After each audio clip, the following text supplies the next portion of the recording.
guys, my name is Kat from Vegan Diver Katt or Ocean Pancake, and today I am doing a video all about plastic-free July and the impacts of plastic in our oceans.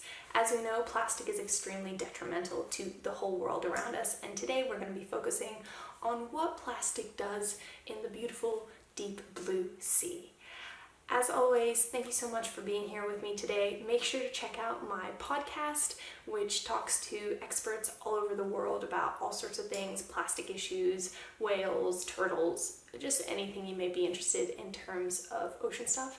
And of course, help support the plastic-free message by getting yourself a Plastic is the Killer t-shirt, which has a killer whale with plastic in it. Get it? That's on my shop down below, or if you live in Exmouth, in Ningaloo bulk food stores. Let's get into the video.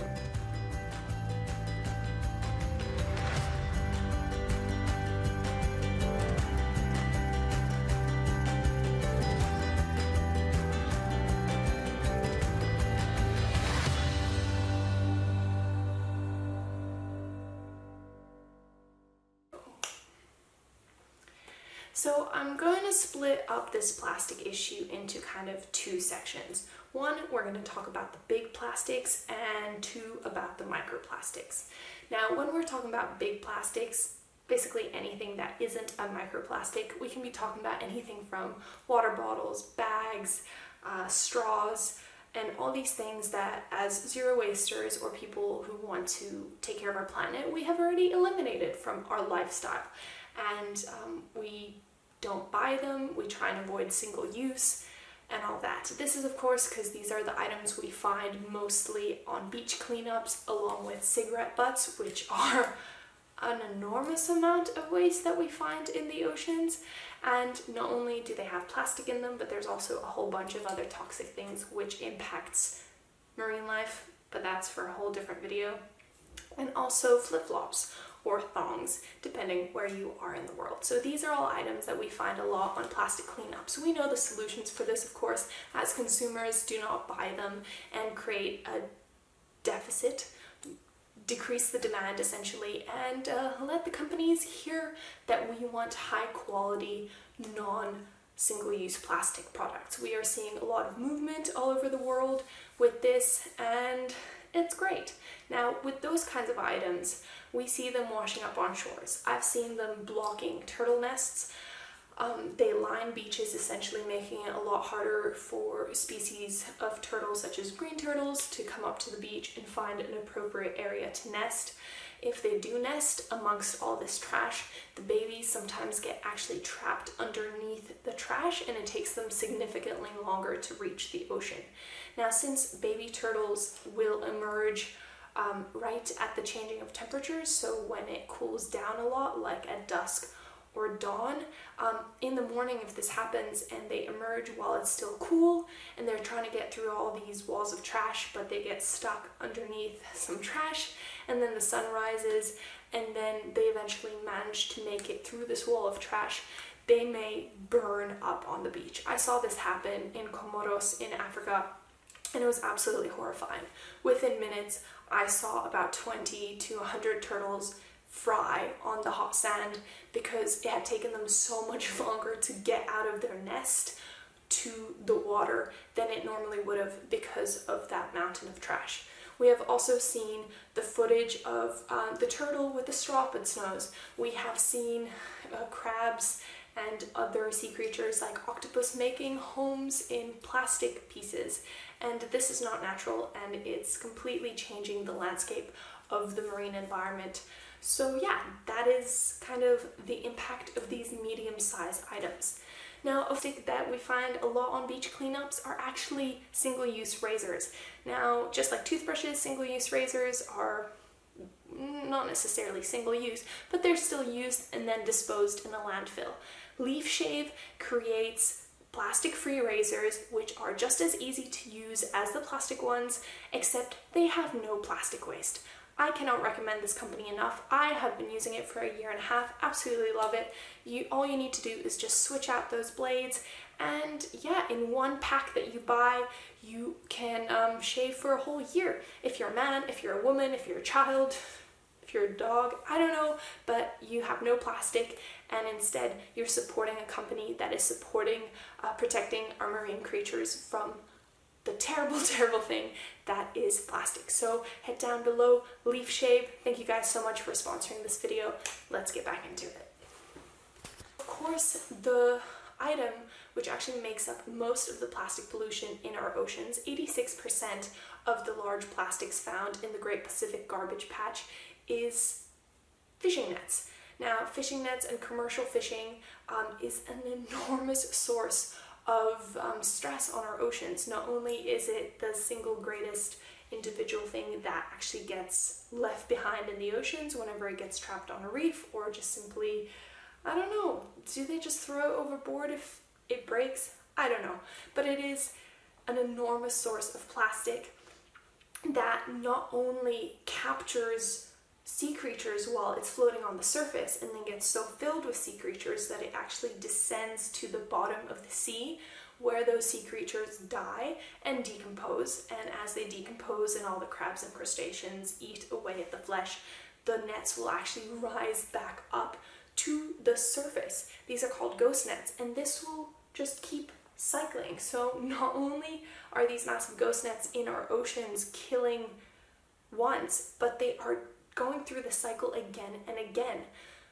Fishing is also an enormous strain on the ecosystems. Commercial fishing are pushing many fishing stocks to the brink of collapse, and I have made many podcasts about why commercial fishing is not sustainable, and even farmed fishing has its whole heap of problems. Listen to the podcast episodes if you're curious to learn about that. But basically, these largest pieces of plastic in the form of fishing nets will capture fish until they're removed from the ocean. They make up most of the large trash in the ocean, and they can also be wrapped around reefs to the point where it's gonna kill all the coral and the ecosystems there. It traps so many animals. Personally, I have rescued crabs and even sea turtles out of fishing nets because sea turtles would drown and crabs would be immobilized and not be able to survive because they can't catch their food or anything like that. Now, these are the kind of mega pieces of plastic. So we've talked about medium-sized pieces, which just get in the way. We talked about the massive pieces, which are constantly killing sea life. And now we're going to talk about microplastics. If you want a full video about microplastics, let me know. It's a whole topic. But basically, microplastics can be anything less than 5 millimeters in size. So this can either be items which have been made out of plastic and have broken down to that size due to the combination of sun and physical breaking from the waves. So bottles can break down to microplastics, or they can be micro beads, which come from many beauty products, which only quite recently became illegal in many countries around the world. And these microbeads were put in things like toothpastes and cleansers to exfoliate and clean our bodies. Originally, I don't think we really knew the impacts of microbeads, but now it's illegal in most places in the world, thankfully. And then lastly, the last piece or type of microplastic are microfibers, which we found comes out from non-natural clothing during every wash. So all of your bikinis, all of your shoes, if you put shoes in the wash, your lycra, your running clothes, polyester, any clothing which is not 100% natural, such as cotton t-shirts or hemp or linen or silk, although silk is not vegan and there's a whole issue of burning silkworms. Anyway, if your clothing has part plastic in it, on every single washing cycle, those microfibers will be coming out of your clothing and going down the drains and into the waterways and out into the sea. Normal washing machines do not have filters small enough to capture microfibers, and none of the world's waterway management systems have those either. So currently the solution is to use a guppy bag, although then even when you collect the microfibers in there, what are you meant to do? Just put it in a landfill? I don't know. it's a whole separate issue. So try and buy natural if you can. And then if you do have non-natural clothing, try wash them by hand or at least on a gentler spin cycle to just minimize the amount of microfibers which come out during every wash. Now the problem with these microplastics is once they enter the waterways, they are a particle essentially in the water which aggregates growth. So like algae grows on it. Once the algae grows on it, it becomes a delicious snack. So little herbivorous fish can eat it, and then bigger fish can eat it, and bigger fish can eat it, and it ends up in the food chain. Now, plastic is something a lot of creatures, most creatures, cannot pass through their system, so it just accumulates the further they go up the food chain.